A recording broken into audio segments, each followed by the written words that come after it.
박은조 목사님의 저서 다시 일어설 수 있는 힘, 회복이라고 하는 이런 글이 있습니다. 결혼은 교회 창립식입니다. 한 사람이 다른 사람을 사랑해서 부부가 되고 가정을 이루게 하신 것은 영광스러운 교회로 세우려 하심입니다. 그런데 많은 사람들이 결혼 생활을 하면서 하나님이 설계하신 대로 살지 않아 문제가 생깁니다. 하나님은 두 사람을 짝지어 거룩하고 영광스러운 교회로 만들고자 하십니다. 영광스러운 교회가 된다는 것은 그리스도를 닮는 것이요, 거룩함을 향해 가는 것입니다. 이것이 최우선 목표가 되어야 하는데 사람들은 자신의 행복을 생각하며 결혼합니다. 결혼할 때 하나님이 여러분에게 이렇게 말씀하시는 것을 들으셨습니까? 내게 소중한 딸과 아들이 있다. 나는 이 딸과 아들을 행복한 남성과 여성으로 아름다운 그리스도인으로 자기 삶을 산 후에 천국으로 오도록 돕고 싶다. 내가 날 대신해서 내 딸의 남편과 아내가 되어 내 딸과 아들을 행복하게 만들어 줄래? 자, 하나님의 이런 계획 때문에 우리는 누군가를 사랑하게 됩니다. 그리고 하나님의 계획을 따라서 서로 돕는 배필이 됩니다. 우리가 살아가면서 이루어야 할 목표는 많습니다만 결혼한 사람들에게 가장 중요한 목표는 결혼 관계를 통해서 예수 그리스도를 닮아가는 인격적인 성숙을 이루어가는 것입니다. 이 영적인 전투는 예배자들이 서로 사별할 때까지 계속되는 가장 중요한 전투입니다. 보통 남자들은 일 반, 사랑 반이라고 말하는데 성경은 그렇게 말하지 않습니다. 사랑에 실패하면 모든 것을 잃게 되는 것입니다. 그런데 여기서 사랑이란 돕는 배필이 되어서 서로를 섬기며 예수 그리스도를 닮아가는 거룩함을 이루어가는 영광스러운 교회가 되는 것입니다. 그 목표를 향해 다가가는 전 과정이 사랑입니다. 건강하고 영광스러운 교회를 만들어 하나님의 은총을 누리는 가정이 되시기를 바랍니다. 자, 오늘 본문을 통해서 하나님께서는 이삭과 리브가와의 결혼 이야기를 하십니다. 엘리에셀의 충성, 그리고요 리브가의 용기와 결단, 그리고 이삭의 기도, 이 세 사람 속에서 역사하신 하나님, 그 하나님께서 이 세 사람의 일을 통하여서 아브라함 가문을 어떻게 견고하게 세워나가시는지 말씀하십니다. 자, 오늘 본문을 통해서 하나님께서 우리에게 이제 두 가지의 메시지를 주시는데요. 첫 번째 메시지 같이 읽습니다. 시작. 하나님께서는 신실한 믿음으로 충성을 다하는 성도들을 기뻐하시며 복을 내리신다 그럽니다. 먼저 54절과 56절 말씀을 보니까요, 엘리에셀이 속히 돌아가겠다고 요청을 합니다. 근데 오늘 54절 말씀에 보면은 나를 보내어 내 주인에게로 돌아가게 하소서 이렇게 말씀합니다. 그러니까 우리 개역 개정 우리가 보는 성경으로 보면은 이게 청유형처럼 번역을 해놨어요. 부탁을 하는 것처럼 그렇게 번역이 되어 있는데 사실 원문을 보면 이게 명령형입니다. 직역을 하면 이렇게 돼요. 당신들은 나로 하여금 지금 돌아가게 하십시오 이런 말이에요. 돌아가게 해달라는 부탁이 아니라 내가 돌아갈 것입니다라고 하는 강력한 의지를 삼아서 이제 그렇게 지금 이제 통보를 하는 거예요, 일종의. 자, 브엘세바에서 이제 여기 메소포타미아까지 몇 킬로를 왔다고요? 800km를 왔습니다. 800km. 근데 도착하자마자요, 하나님의 은혜로 이제 리브가를 엘리에셀이 만나게 됩니다. 그리고 그날 저녁으로 일사천리로 다 이제 그 혼인이 성사가 됩니다. 그러면 사명을 이뤘으면 보통 어떻게 할 것 같으세요? 여러분들 같으면. 자, 임무를 완수했으니까요. 이제 좀 며칠 쉬어도 되잖아요. 며칠 쉬면서 좀 주변 또 여행도 좀 하고 관광도 하고 그리고 지친 나기도 좀 회복도 하고 같이 동행들도 좀 쉬고 그리고 재충전을 해서 출발을 할 만도 한데 자, 어제 저녁에 그러니까 어제 도착을 했어요. 그것도 저녁에. 그리고 그 저녁에 이제 결혼이 성사가 됐어요. 근데 그 다음날 아침에 일어나자마자 가겠다라는 거예요. 아니 무슨 서울에서 어디 무슨 옆에 그 일산 가는 것도 아니잖아요. 800km요. 800km 가는 그 긴 거리를 뭐 지금처럼 차로 가는 것도 아니고 낙타를 타고 거의 3주를 와가지고 또 3주를 바로 다음날 가겠다라는 거예요. 그리고 여기에는 또 한 가지 문제가 있죠. 아니 결혼을 어젯밤에 결정을 했으니까 이제 이별할 작별의 정을 나눠야 될 시간이 누구에게 필요해요? 리브가에게 필요하잖아요. 그럼 좀 리브가도 친구들도 만나야 하고 정리해야 될 게 얼마나 많겠어요. 엄마하고도 또 좋은 시간도 가져야 되고. 그런데 엘리에셀이 지금 뭐라고 말하고 있냐면요. 그 리브가를 데리고 지금 떠나겠다는 거. 아침에 일어나자마자. 왜 그랬을까요? 왜 엘리에셀은 그날 아침에 그렇게 일찍 떠나려고 했을까요? 오늘 엘리에셀이 그가 왜 지금 떠나려고 하는지에 대해서 이렇게 그의 이유에 대해서 이렇게 말씀합니다. 하나님께서 길을 형통하게 하셨으니 이렇게 말씀합니다. 그게 이유예요. 하나님께서 자기의 길을 형통하게 해주셨기 때문에 이제 떠나겠다라는 거예요. 그러니까 하나님께서 길을 형통하게 하셨으니 나를 보내달라. 이 말씀이 뭘 의미할까요? 여러분, 엘리에셀은요, 어떤 사람이에요? 사명의 사람입니다. 사명의 사람. 그러니까 사명자가 어떻게 살아야 되는지를 오늘 본문을 통해서 우리에게 보여주시는 거예요. 자신의 사명을 가지고 이 땅에 왔는데, 그리고 오는 길서부터 여기 와서까지 하나님께서 모든 일을 순조롭게 모든 일을 다 자기의 사명을 이루어 주셨어요. 근데 보통 그 정도 사명을 이루면 사람들이 뭐라고 생각할까요? 내가 한 번쯤 그런 생각 안 하시겠어요? 근데 오늘 엘리에셀이 고백하는 건 내가가 아니고 뭐냐면은 하나님이에요. 하나님이 형통케 해주셨다는 거예요. 내가 믿는 하나님, 내 주인의 하나님, 아브라함의 하나님께서 아브라함을 뭘로 대하셨대요? 은혜와 진리로 대하셨다는 거예요. 하나님께서 아브라함에게 은혜와 진리를 주셔서 은혜와 진리로 대하셔서 그래서 이 모든 길을 형통하게 하셨다는 거예요. 누가 하셨다는 거예요? 하나님이 하셨다는 거예요. 그러니까 자기는 없어요. 자기의 공로는 없어요. 그리고 오직 하나님께서 하셨다는 거예요. 하나님께서 이렇게 순조롭게 하신 이유가 있으시겠죠. 왜 그래요? 누구를 위해서? 주인을 위해서. 그래서 지체할 수 없다는 거예요. 왜요? 지금 아브라함이 어떤 상태입니까? 연로해 있다라는 거예요. 아브라함이 이제 젊은 나이가 아니더라라는 거예요. 그 연로한 자인의 주인, 그 주인만 생각하는 거예요. 왜 엘리에셀이라고 쉬고 싶지 않겠습니까? 낙타들이 지쳤다라는 걸 왜 엘리에셀이 모르겠습니까? 왜 시집가는 딸을 잘 보내고자 하는 그 부모들 준비할 것도 있을 거 아니에요. 준비해서 보내고 싶은 것도 있겠고, 또 리브가 또 정리하고 싶은 것, 친구들도 만나서 이제 작별 인사도 해야 되고, 왜 그런 거를 경험 많은 지혜로운 종 엘리에셀이 몰랐겠느냐라는 거. 근데 엘리엘에게 우선순위가 있었어요. 뭐예요? 사명이요. 사명. 주인이 자신에게 맡긴 그 사명을 완수해야 된다고 하는 그것. 사실 제일 지금 피곤한 사람이 본인이었을 거예요. 모든 책임을 지고 와야 했고, 또 엘리에셀 또한 지금 연로했거든요. 나이가 많지 않거든요. 그럼에도 불구하고 자신의 사명을 위해서 빨리 가서 주인이 부탁한 이 사명을 완수해야 된다고 하는 그것을 엘리에셀이 알았다라는 거예요. 성도 여러분, 오늘 본문을 통해서 하나님께서 우리에게 두 가지를 말씀하십니다. 첫 번째는 뭐냐면 하나님의 일을 맡은 성도, 사명자들은 사명을 수행함에 있어서 지체함이 없어야 한다는 겁니다. 하나님의 종된 성도들은요, 예수 그리스도와 연합하지 못하고 죄악 중에서 살아가는 사람들을 누구와 중매하는, 그리스도와 중매하는 역할, 복음을 전하는 역할이 누구에게 있다고요? 우리에게 있다고요. 성도들에게 있다는 거예요. 그러므로 영혼의 중매자의 사명을 맡은 성도들은요, 복음이신 예수 그리스도를 전하는 일에, 그래서 사람들을 구원하는 일에 지체함이 없어야 한다는 거예요. 내일 하겠지, 좀 더 쉬었다 해야지라고 하는 것이 아니라 우리의 생의 명이 다하는 날까지 지체하지 말고 신속하게 감당해야 될 것에 대해서 주님께서 우리에게 말씀하십니다.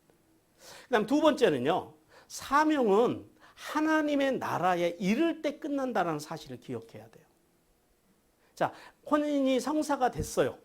이제 리브가가 이제 이삭과 결혼하기로 그날 밤에 결정이 됐어요. 그게 끝이 아니고 이 사명, 이 임무의 끝은 어디예요?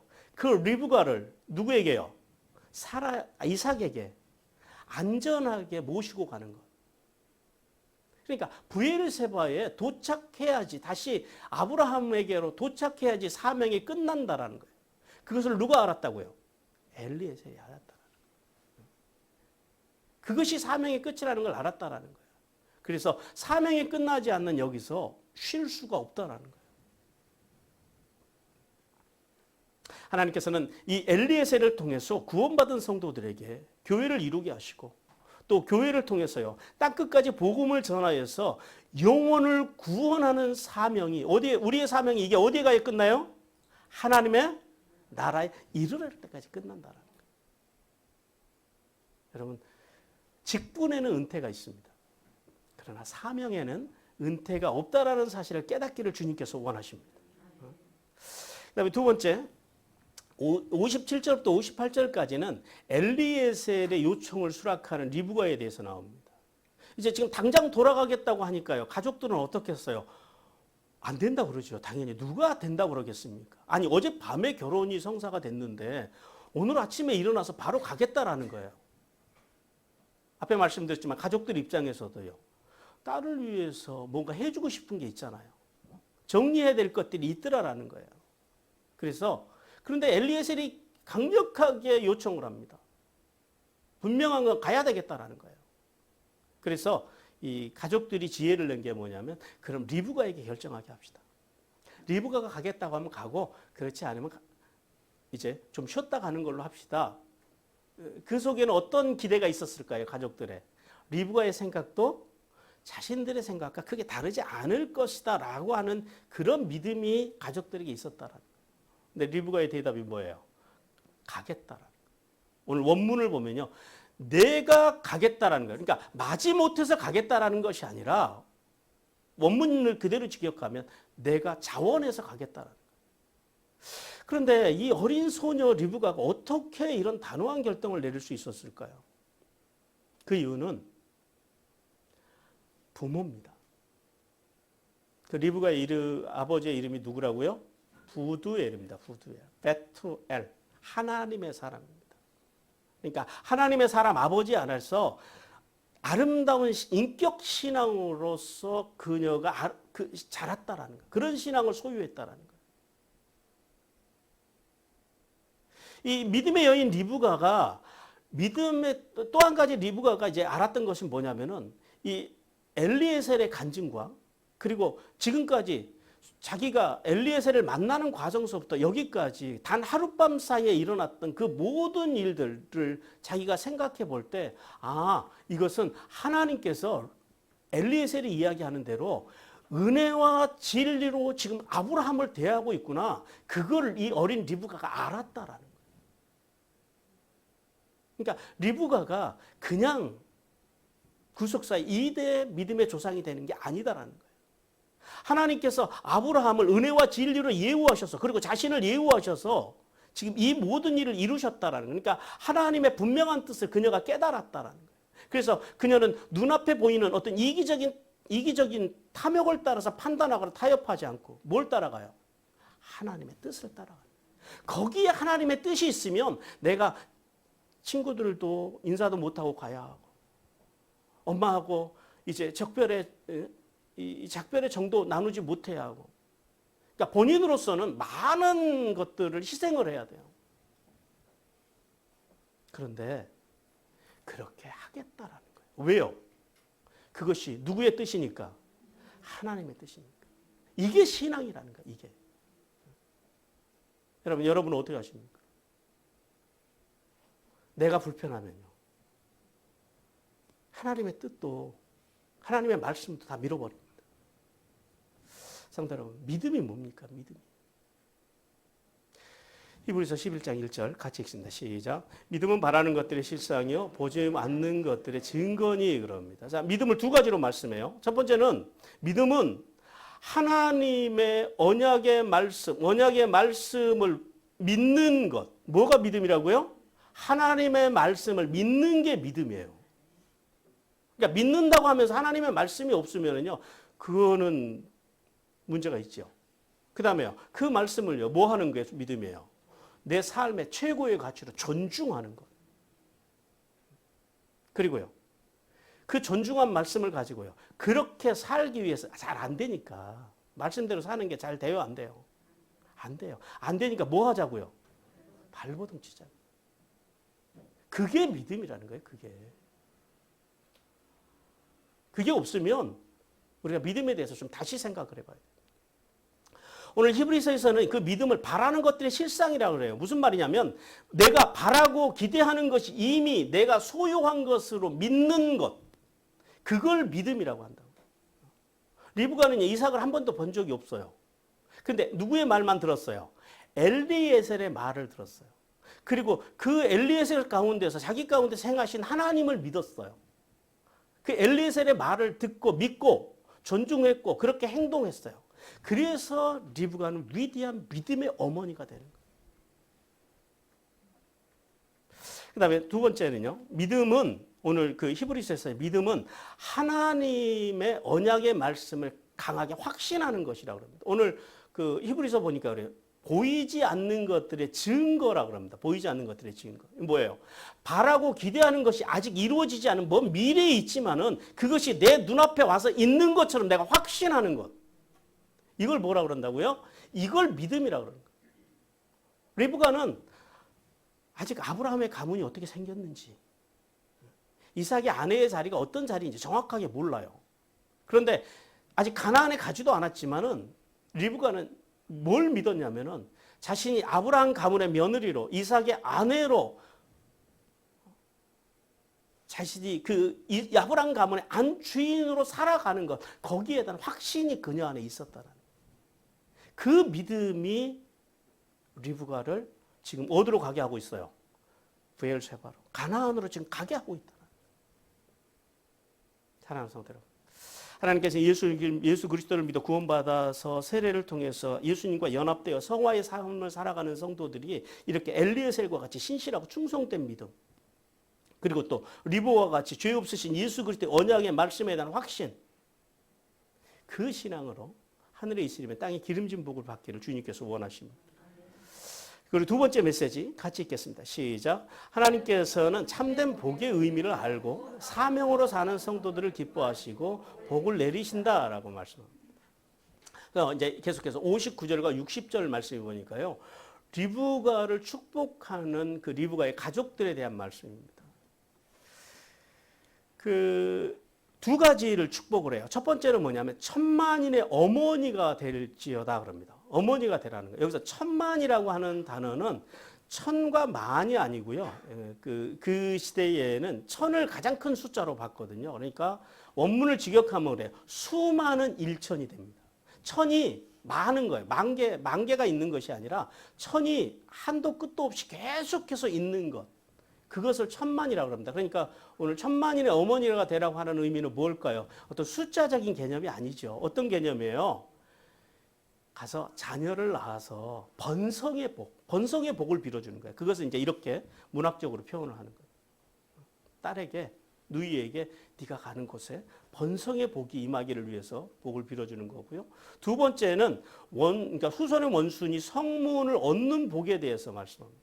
원수라고 하는 것은 이제 성경 속에 사내라 그럽니다. 사내. 그러니까 미워하다, 싫어하다 이런 말이거든요. 그러니까 너를 미워하는 사람들, 너를 싫어하는 사람들, 그 원수의 성문을 얻으라는 거예요. 적대적인 관계에 있는 자들의 성읍을 차지해서 이것은 단순히 가서 뭐 원수들을 멸하고 이런 차원이 아니라 강한 민족을 이루는 것, 강한 가문을 이루는 것. 앞에서 천만인은 번성의 복이라면요. 이 원수의 성문을 얻는다라고 하는 복은 강성해지는 복을 의미합니다. 그래서 실제로 이 복이 이제 역사적으로 1차적으로는 리브가의 후손들 이스라엘을 통해서 가나안을 정복하는 등 여러 가지 대적을 물리치는 사건으로 성취가 되고요. 영적으로는요. 리브가를 통해서 누가 오세요? 예수 그리스도가 오십니다. 그래서 예수님이 이 땅에 오셔서 원수 사탄을 철저하게 폐비시키시는 것으로 이제 축복이 실제로 성취가 됩니다. 우리 골로새서 2장 15절 같이 읽습니다. 시작. 통치자들과 권세자들을 무력화하여 드러내어 구경거리로 삼으시고 십자가로 그들을 이기셨느니라. 참 여러분, 참된 복이 뭐라고요? 참된 복을 이 만모니즘이나 세속적인 번영이나 희복주의에 빠진 사람들은 돈이 많은 것, 또요 높은 명예를 갖는 것, 또 강력한 힘을 갖는 것, 좋은 차, 뭐 좋은 집 이런 것들을 복이라고 생각합니다. 뭐 건강한 것. 근데요 예수님은 복에 대해서 이렇게 말씀을 하십니다. 우리 마태복음 5장 3절에서 12절까지 같이 읽습니다. 시작. 심령이 가난한 자는 복이 있나니 천국이 그들의 것이며 애통하는 자는 복이 있나니 그들이 위로를 받을 것이며 온유한 자는 복이 있나니 그들이 땅을 기업으로 받을 것이며 의에 줄이고 목마른 자는 복이 있나니 그들이 배부를 것이며 긍휼히 여기는 자는 복이 있나니 그들이 긍휼히 여김을 받을 것이며 마음이 청결한 자는 복이 있나니 그들이 하나님을 볼 것이며 화평케 하는 자는 복이 있나니 그들이 하나님의 아들이라 일컬음을 받을 것이며 의를 위하여 박해받는 자는 복이 있나니 천국이 그들의 것임이라. 나로 말미암아 너희를 욕하고 박해하고 거짓으로 너희를 거슬려 모든 악한 말을 할 때에는 너희에게 복이 있나니 기뻐하고 즐거워하라. 하늘에서 너희의 상이 큼이라. 너희 전에 있던 선지자들 이와 같이 박해를 받는. 자, 주님이 우리에게 뭐가 복이라고요? 이 모든 말씀을 하나로 묶으면은 인격입니다. 삼위 하나님의 인격으로 살아가는 법. 그럼 삼위 하나님의 인격이라고 하는 게 뭡니까? 말씀을 통한 그 은혜. 그러니까 이 말씀을 통한 은혜는 구속사적으로 누구와 연결이 돼요? 예수님, 성자와 연결이 됩니다. 그 다음에요. 예배를 통한 사랑, 구속사적으로 누구와 연결이 돼요? 예, 하나님, 성부와 연결이 됩니다. 그리고 기도를 통한 교통, 구속사적으로 누구와 연결이 돼요? 성령. 그러니까 성자, 성부, 성령의 은혜와 사랑과 교통으로 살아가는. 그것이 교회에 와서, 그러니까 교회는 그리스도의 인격이 교회에서 흘러가야 된다고 하는 게, 교회에 오면 성도들은요, 그 은혜와 사랑과 교통으로 충만함을 입어야 돼요. 그럼 성도들은요, 그 충만함을 가지고요, 인격을 가서요, 삶의 자리에 나가서 흘려보내야 된다. 가정에서, 이웃에게 가서, 직장에 가서, 삶의 자리에 가서 하나님의 은혜, 사랑, 교통을 흘려, 소통은, 이제 교통이 다른 말로 소통이거든요. 소통을 흘려보내는 거. 그것을 뭐라고 한다고요? 그것을 삼위 하나님의 인격, 그리스도 인격이라고 부른다는 거예요. 그러므로 사탄의 권세를 멸하신 예수님을 믿는 성도는요, 만몬과 세속적인 번영이 아니라, 그게 복이 아니라 뭐가 복이라고요? 인격 신앙을 기반으로 해서 영적 중매자로서 하나님이 주신, 우리에게 주신 물질과 재능과 힘과 시간을 가지고요, 가족에서부터, 복음의 최소 반경이 어디라고요? 네, 가족. 가족에서부터 주변에 있는 사람들에게까지 선한 영향력을, 오늘 우리 권사님이 또 우리 하성 교사님이 이렇게 나팔을 부신 것처럼, 이게 나팔절이거든요. 간증하시고. 그렇게 이게 선한 영향력이에요. 우리가 잘 살아봐야 얼마나 잘 살겠습니까? 우리가 안 믿는 사람들보다 더 나은 게 없잖아요. 그러나 최소한 우리에게는 뭐가 있어요? 그렇게 살고자 발버둥 치는 그 삶의 자리가 있어야 한다라는 거예요. 그 선한 영향력을 흘러보내고 살아가는 것. 그게 뭐라고요? 그게 참된 복이라고요. 그 복을 받기를 주님께서 원하십니다. 그리고 이제 오늘 마지막 61절에서 67절을 통해서 이삭과 르브가의 만남에 대해서 말씀합니다. 오늘 이삭과 르브가가 어디서 만나요? 이삭이 뭐 하고 있을 때요? 들에서 기도하고 있을 때. 기도하고 눈을 들어보니까요, 저 멀리에서 낯익은 낙타떼가 점점점 자신에게로 다가옵니다. 보니까 자기가 좋아하는 엘리에셀이 거기 있고, 그리고 한 소녀가 낙타 위에 타고 있는 것을 보게 됩니다. 여러분, 그 광경을 여러분 그려주십니까? 그것을 바라보는 이삭의 마음이 어땠을까요? 또 그렇게 기도하고 이제 다가오는 이삭을 바라보는 리브가의 마음은 어땠을까요? 자, 하나님께서는 오늘 이 본문을 통해서 구속사의 이 세대를 이루어갈 이삭과 리브가의 이 극적인 만남을 통해서 이제 하나님의 구원의 역사와 또 이삭을 통한 이제 하나님의 구원의 역사를 본격적으로 이제 펼쳐나가기 시작하십니다. 여러분, 모리아 산에서 만났던 이삭은 우리에게 어떤 모습으로 다가왔어요? 순종의 사람. 하나님의 말씀에 순종했고 아버지의 뜻에 순종했던 순종의 사람이었다면 오늘 이 리브가를 만난 들에서 리브가를 만난 이삭은 어떤 이삭이에요? 어떤 사람을 만납니까 우리가? 기도의 사람입니다. 기도의 사람. 그 기도의 사람 이삭이 이제 습관을 쫓아 들에서 기도하다가 이제 리브가를 만납니다. 그런데 이 리브가를 만난 기쁨이요 이삭에게 엄청난 기쁨을 주었습니다. 그 기쁨이 참으로 컸다라는 거예요. 그 기쁨이 얼마나 컸던지요. 오늘 본문에 보니까 그래요. 이제 40살에 지금 딱 40살이거든요. 근데 3년 전에 누가 돌아가셨어요? 어머니가 돌아가셨습니다. 3년 동안 40살이나 된 오늘날로 보면은 이제 그 시대에는 노총각은 아닙니다만은 어쨌든 이제 그 나이가 돼서도 어머니를 잊지 못하고 살아가고 있던 어머니를 떠나보낸 그 어머니를 향한 그 애잔한 마음 속에서 헤어나지 못하고 있던 그 이삭. 그 이삭이 오늘 리브가를 만나자 3년 만에 그가 그 모든 슬픔을 벗어 던지고 오늘 성경을 보니까 뭘 받았다 그래요? 위로를 받았다. 위로를 받았다. 자, 하나님께서는 이 사건, 이 본문의 사건을 통해서 우리에게 두 가지를 교훈하십니다. 첫 번째는 사명의 완성입니다. 자, 아까 사명의 완성이, 우리의 사명의 완성이 어디서 끝난다고요? 하나님의 나라에 가야 끝난다라는 거예요. 근데 오늘 본문을요, 잘 보시면은 같은 날은 아닌데 하나님께서 의도적으로 배치하신 두 단어가 있습니다. 아침과 저녁이에요. 자, 메소포타미아에서 엘리에셀이 언제 출발했어요? 하루 중에 아침에 출발했다 그래요. 근데 오늘 본문에 보니까요, 이 부엘라 헤로이에 지금 언제 도착을 해요? 저녁에. 그러니까 하나님의 말씀은요, 그냥 쓱 기록된 게 없어요. 다 의미가 있습니다. 이 아침과 저녁을 하나님께서 의도적으로 이제 기록하심으로 인해서 사명의 완성에 대해서 말씀합니다. 사명의 완성. 우리는요, 사명의 완성을 위해서 살아가야 된다는 거예요. 성도 여러분, 세상에는요, 두 종류의 사람이 있어요. 첫 번째는 목숨을 위해 사는 사람입니다. 그러니까 목의 숨, 목구멍을 위해 살아가는 사람들이에요. 우리 이 사람들의 특징은 마태복음 6장 31절에서 이렇게 말씀합니다. 같이 읽습니다. 시작. 그러므로 염려하여 이르기를 무엇을 먹을까, 무엇을 마실까, 무엇을 입을까 하지 말라. 예, 이 목숨, 자기의 목숨을 위해 살아가는 사람들은요, 이런 데 사로잡혀 살아. 그러니까 세속적인 이 만모니즘, 기복주의, 번영신앙 이런 거에 사로잡혀 살아가는 사람. 그래서 이런 사람들에게는요, 레이기의 말씀을 통하면은 뭐가 없을까요? 갈라진 굽이 없고, 그 다음에요, 새김질도 하지 않고, 또요, 물고기로 말하면 뭐가 없어요? 지느러미가 없고, 또 비늘이 없고, 또 곤충으로 말하면은요, 날개가 없고, 뛰는 다리가 없는 사람들.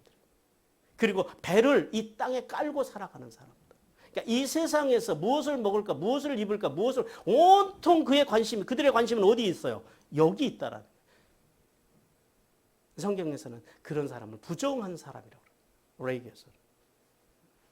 근데 두 번째는 생명을 위해 살아가는 사람들이 있어요. 생에는 명이 있다라는 거예요. 삶에는 사명이 있다라는 거예요. 우리 사도행전 20장 24절 같이 읽습니다. 시작. 나의 달려갈 길과 주 예수께 받은 사명 곧 하나님의 은혜의 복음을 증언하는 일을 마치려 하면은 나의 생명조차 조금도 귀한 것으로 여기지 아니하고 그럼. 자, 생명으로 사는 사람들의 특징은요, 오늘 엘리에셀과 여기 사도 바울과 같이 이 땅의 영광이 장차 하나님 앞에서 받을 영광과 좋게 비교할 수 있다 없다? 없다라는 사실을 안다라는 거예요. 그래서 이 땅의 것에 매여 살지 않아요. 온통 관심이 어디 있어요? 이런 사람들은요, 하늘에 있다. 하늘에서 받을 영광, 하늘에서 누릴 소망. 그래서 이런 성도들의 특징은 그래서 기꺼이 자기 목숨조차도 아끼지 않고 말씀의 정신으로 하나님이 원하시는 길을 가는 거예요. 그러니까 이런 사람들의 특징은 모든 일을 처리하고 우리가 하나님을 예배하고 기도하고 뭐 하여튼 어떤 신앙생활에서부터 어떤 일을 할 때 이게 하나님이 기뻐하시는 일인가? 이게 하나님이 좋아하시는 일인가? 왜요? 하늘에서 받을 상급이 너무 크거든요. 그래서 하나님을 기대하고 살아간다라는 거예요. 그러므로 성도는요, 사명을 다하는 날까지 본질에 충실해야 됩니다. 본질에. 본질이 뭐예요? 말씀과 예배와 기도. 여기에 충실할 때 성도가 성도다워집니다. 그래야지 비로소 우리가 사명의 완성자로 살아갈 수 있다는 사실을 깨닫기를 주님께서 원하십니다. 두 번째는 위로입니다. 위로. 이삭의 나이가 지금 몇 살이라고요? 40살입니다. 그런데 이제 그 어머니에 대한 이삭의 마음은요, 아마 세상의 어떤 아들보다 애틋했을 거예요. 왜 그랬을까요? 자, 사라가 몇 세에 이삭을 낳아요? 90세. 90세 그 늦은 나이에 낳은 아들이니까 사라가 얼마나 애지중지하면서 온갖 사랑과 정을 주면서 어떻게 길렀을까요? 그렇게 기르지 않았겠어요. 그러니까 그 사랑을 받은 이삭의 입장에서는요, 그 어머니가 돌아가셨어요. 쉽게 잊혀질까요? 안 잊혀질까요? 안 잊혀지는 게 그게 맞다라는 거예요. 그게. 자, 그런데요, 이런 이삭의 그 슬픔이, 그 아픔이 어떻게 위로가 됐다고요? 리브가를 만나서 그의 안에 있는 그 모든 어머니로 인한 그 아픔과 슬픔이 위로를 받았다라고 본문은 우리에게 말씀합니다. 성도 여러분, 우리가 세상에 줄 수 있는 것이 뭐가 있을까요?